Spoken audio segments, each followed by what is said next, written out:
Welcome to the Golf Shop TV. My name is Jeff Harrison, my partner.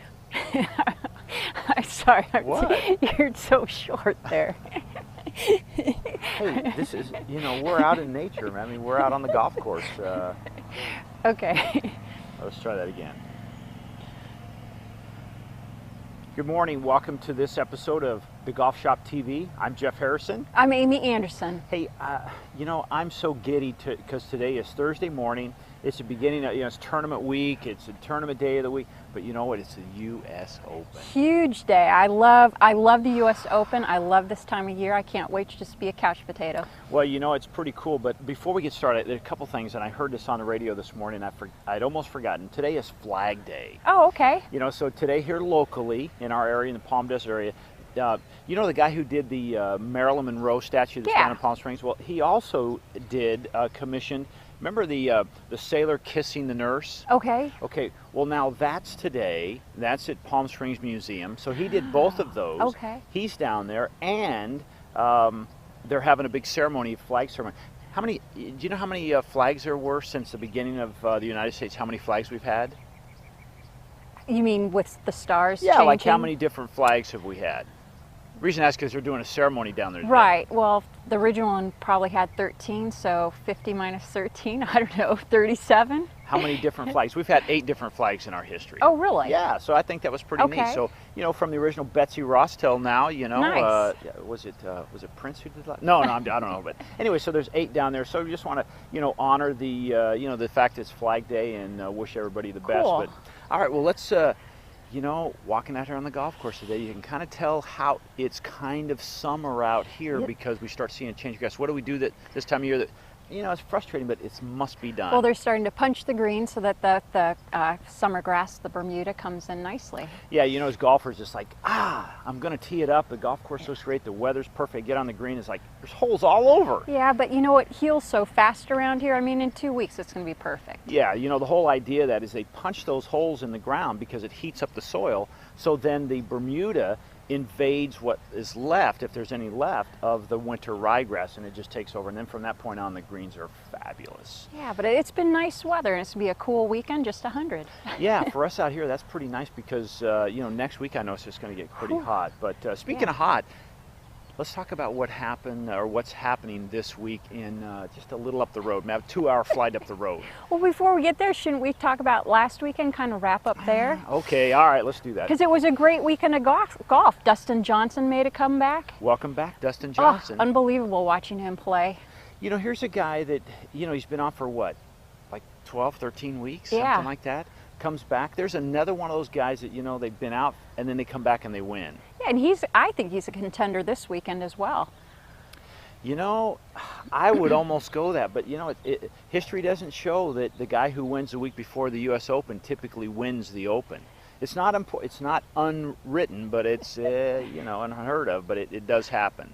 Anyways, but congratulations to him. Davis Love did well last weekend. Yeah, our Ryder Cup captain. I mean, that's pretty cool to see DL3 playing well, and a lot of good names. Yeah, Rory did okay until he kind of that snap hook. I didn't see this about Rory last night, but he was throwing out the first pitch for the Giants game. I said, did you happen to see it? He's not a baseball player. I'm just curious. I saw him getting tips on how to throw, but who he's getting tips from? Who? McDowell was teaching him how to throw the ball. I'm like, wait a second. Another baseball player. Yeah, exactly. Yeah, they play a lot of baseball in their homeland. Too funny. So Anyways, cool. Yeah. And Tom Lehman last weekend won on the Seniors Tour. That guy's tough competitor. Yep. Just keeps on winning, keeps on grinding. He said this last year he's worked harder than he's ever worked in the off season, and mainly it was about physical fitness because that's what it is anymore. It's about physical fitness. It's not like these guys have to learn their golf game again. It's really kind of taking that body and saying, hey, it'll still perform like a 35 or 40-year-old and grind it out and be there through the end. I'm real happy. Yeah, Congratulations, it was really Tom. fun to watch him. And then on the ladies, Stacy Lewis. Oh, I thought Michelle Wee won. Oh, don't even bring up her sorry. name. What, 6 cuts in a row or something? Oh, man. But you know what? She's not the story. Jennifer Johnson, who's from town here, she went to Desert Christian. She used to practice at Bermuda Dunes. I mean, she's starting to be pretty hot. I think that's great. You know, it's always cool to see a local. Like, you know, we just had this big boxing thing with Manny Pacquiao and Bradley here locally, and you know, he's from Cathedral City, and you know, he beat Manny Pacquiao. I know it was kind of a controversial thing, but you know, he still won, and that's pretty exciting. So it's good to see Jennifer Johnson, another local gal, do really, really well. It is. Now wait a second. Okay, now you don't want to go down that Michelle Wee Road, but I mean, come on. What is the deal there? Here's a gal with just, have we underestimated it? We always think, or I always think, hey, she's got all this talent. Why is she not winning? Am I misreading this? You know, and I wonder, you give these young kids these endorsements when they really haven't done anything. I mean, she didn't do tons. It's not like she was winning tournaments at a young age, but she got all these endorsements. I mean, does she lose her kind of drive? I don't know. She's got the talent. She can't putt. Putting's pretty simple. You've seen my nephew putt. Yeah. You know, you just roll it in the hole, right? That's it. You just knock it in there. Maybe that's what it is. She needs to hang around like a 8 or 9 year old for a couple. Yeah, of maybe weeks. she grew up too quick. That could be it. I mean, you know, there's so much on the line. I guess, you know, we've all played for a few bucks, and you know, you're playing for that money game, and it's like that putt's worth, you know, $10. Well, you know, it's worth like, she's got millions of dollars on the line with her endorsements, and I wish her the best. I don't ever say, you know, I bring her up just because, well, let's face it. I mean, you know, She has what? Has she made a cut this year? Her scoring average is what, 77? Hello. That's brutal. You know, that's an encouragement. If somebody's thinking, hey, I'm going to you know, go play on the ladies tour, you just got to beat Michelle Wee. I'm sorry. No, she won't even be there next year. No, that's right. So anyway, so we've got we've got you know, Stacey Lewis winning. We've got on the senior tour, Tom Lehman, Dustin Johnson. It was a great week of golf. Great week of So- golf. Oh, wait a second. Now, you know, let's go across the pond. Who won across the pond? Oh, Lee Westwood won in Sweden. There's another name that's going to be hot this weekend, I think. Powerful style, Oof. didn't he? I mean, I love it. Man, he looked like a machine. I love it. That was exciting. So I think, you know, we've got a lot of people come to US Open, and yeah, I'm just excited to get started. Yeah, it's a good day. Now we're going to do the second part of the Kate Spates interview.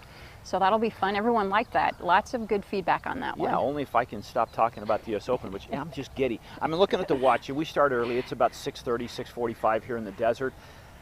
7:30, that powerful threesome of who is it? Tiger Woods, Phil Mickelson, and Dustin Johnson. Oh, excuse me, and Bubba Watson. Excuse me, Bubba. Tee off at 7:30. Yep. They go off number 9 today. That's an interesting start. We'll talk about that.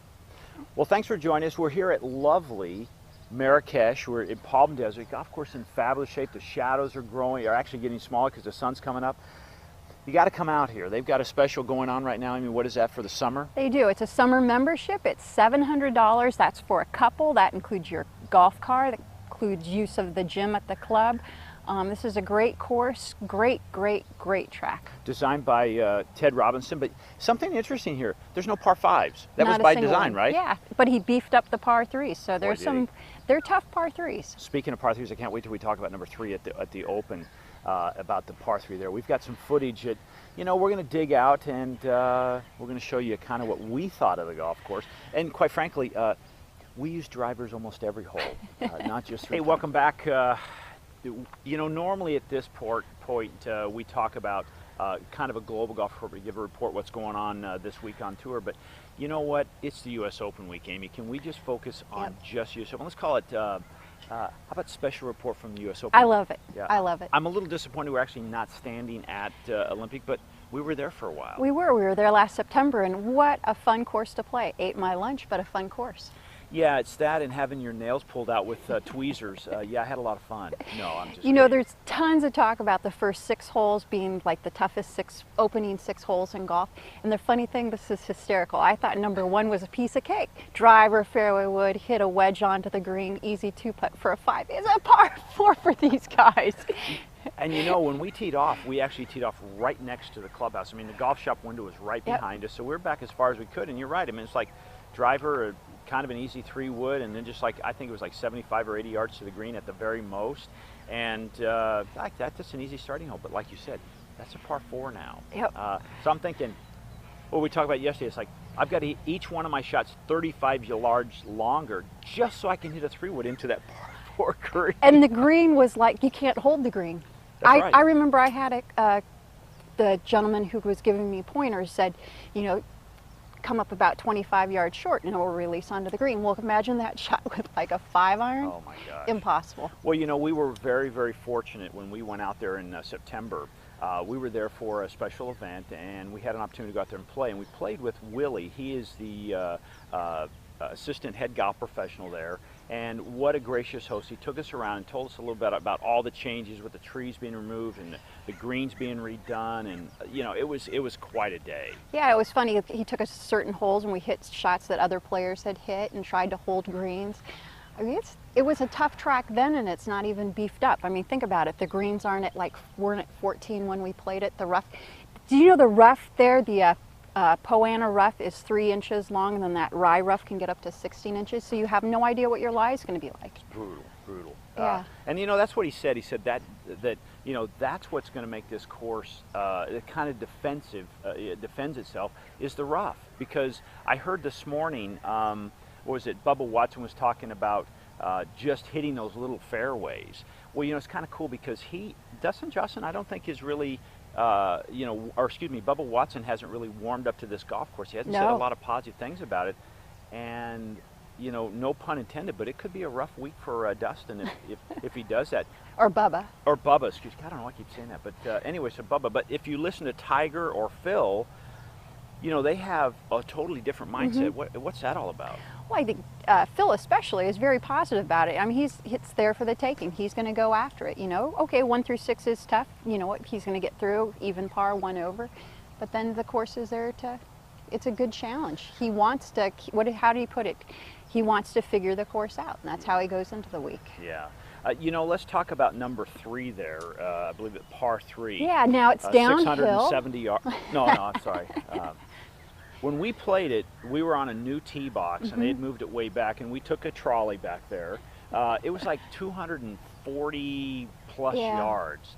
And, you know, you look out there, and it's like, after you look through that, you know, when you're standing on the pier and you're looking at stuff out there in the ocean, we did the same thing to see the green. It was a long ways away. It is, but like Phil said, Phil Mickelson, you know, my buddy, he said once you figure out the distance on that hole, what club to hit, you hit that same club on all the other par 3s. So. Oh, interesting. Anyways, well, yeah. Phil's kind of a mathematician. He knocks it out. But yeah, that's a great hole. Another one is kind of interesting that got a few folks talking. I think it was just purely yardage, and I heard Michael Allen talking about it yesterday in his press interview in the press tent, talking about 16. Yeah. It's like 670-yard par 5. And uphill slightly. Well, you know, they said it was interesting. You said uphill, but he said, you know, it plays downwind, and you know, it forces you to shape the shot. And when I'm thinking shape the shot, I'm thinking I'm just going to hit it as hard as I can. But you know, they're talking like it's not going to play that long. Interesting. Now you don't want to miss the fairway there. They're saying that has some of the longest rough on the course. Interesting. Well, they did say the goal there, you know, was it the PGA Tour said the goal there was to make it a true 3-shot par 5, because number 17, tell us about number 17. Well, number 17 is actually in '98 that played as a par 4. I think it's 520 yards. Yeah. And I didn't think that was, you know, it doesn't look like that tough of a hole. Well, you know, they did something different there, because that golf course, you're right, that particular hole is definitely everybody could go for it, but they put a bunker on that one in front of the green. They did, and holding that green, remember we went there and we were dropping balls. If you hit slightly to the right, it releases off into those trees, and then you're in no man's land. Well, yeah, I mean, it has a drop-off of about probably 20 feet. Yeah. 20 feet, and the green, everything slopes towards that drop-off. So if that pin's tucked on the right, now Willie talked about this, if the pin's tucked on the right and you hit it just a couple of feet past the hole, make sure you got your caddy close, because you're going to have a sand wedge to get back on the green if you can navigate the trees. It's scary. Yeah. So it's really a go for risk reward hole. And what I remember about the course, remember you had to hit a draw on certain holes to stay in the fairway, but then the fairway broke to the right. It was ridiculous. It's like when I was younger, dating yes meant no, no meant no. No, that's not, didn't work. But yeah, it was the opposite. You had to really shape the ball, and it's like you're always shaping it against the slope of the hill. You know, and they say it's a shot maker's course, and that brings up Bubba Watson. You know, here's a guy who can work the ball right and can work the ball left. But personally, I think he's almost too emotional to play that course because he gets really bummed out when he has those big numbers. And I think sometimes going into a U.S. Open, especially like this, you have to say, okay, I'm going to get those. I'm going to get some birdies, but I'm going to get those kind of terrible holes as well. So I don't know about Bubba. I wouldn't put my money on him this week. Yeah, speaking of that, you know, I'm going to throw you a little on the bus here. Tell me how, first of all, give me your win, place, and show for the week. Well, we were talking about this earlier. They said of the last, or of all the U.S. Open winners at Olympic Club, it's always been a very religious person. Oh, that's interesting. Which made me, earlier when I was looking at, you know, the different players, I was thinking about Badley. And I was thinking, okay, here's a guy with the right mindset for a U.S. Open. He's got a good short game. He's long enough. And so I would have put him in there, maybe as a dark horse, but I'm going to pick him because he is religious. No kidding. Interesting. You know? Okay. All right. I think Phil's going to be right up there. I want to say Phil's had 6 second-place finishes in U.S. Opens. I think this will be his 7th. Wow. Okay. So, who you think is going to be up there as well? I think it's going to be Duffner. Really? Just because he has the mindset. Once again, he's very patient. He doesn't get flustered. He drives me crazy because he doesn't smile or anything, but I think that's the kind of player that does well at Opens. Huh, interesting. I'm surprised now. I'm surprised you didn't even mention Tiger. No, I think these fairways are going to give him a run for his money. Really? Yeah, okay. I don't think he's quite figured out with this new swing yet how to hit off those. You know what? People are going to be calling and ripping on me, but I'm not going to pick Tiger. I think when Tiger wins, what kind of hat you got to? Okay, yeah, I'm going to kind of go with some staples here. I'm going to pick Tiger Woods. I think his last win, just how long? 2 weeks ago. Very, very impressive. I mean, it reminded me almost of the Tiger of old, where it's just very like bang, bang, bang, and it looks good. I saw him rolling some putts early this morning. I wasn't physically there, obviously, but I saw on TV. Every time he hit it, no matter where, you know, he was knocking it in. So that was good. I think that's a good mental diet. I think Zach Johnson. Okay. You know, Zach Johnson has some serious game there. He's kind of on a roll. Boy, my last one must be, and I'm gonna go way out there, and I'm gonna say DL3. Okay. Yeah, I like it. I think it's gonna be fun. So I like it. One thing they were saying about Zach Johnson is no one with a strong grip except for Lee Trevino's ever won an Open. Jeez, there you are with the statistics. I got no chance here. I'm going for emotional. You know, I'm liking these guys. Okay. Well. So that's kind of our wrap up. Any other thoughts on the U.S. Open? Well, I want to talk about Michael Allen now. He's the oldest player. 53 years old. And he's been playing or been a member at Olympic Club since 14. Yeah. Or since age 14. Yeah. Now, who else is age 14? Oh, Andy Zhang. Yeah. Yeah, there's a kid. Wow, how cool is that? Have you seen him swing? I have not. Man, I'll tell you what, that and, you know, he's a rock star. The mentality is so different. You know, you hear him interview on TV. He's excited. He's a 14-year-old kid, and you know some of the stories you hear about him. And like, I can play with anybody on this sheet. Yeah, I want to play with Bubba Watson.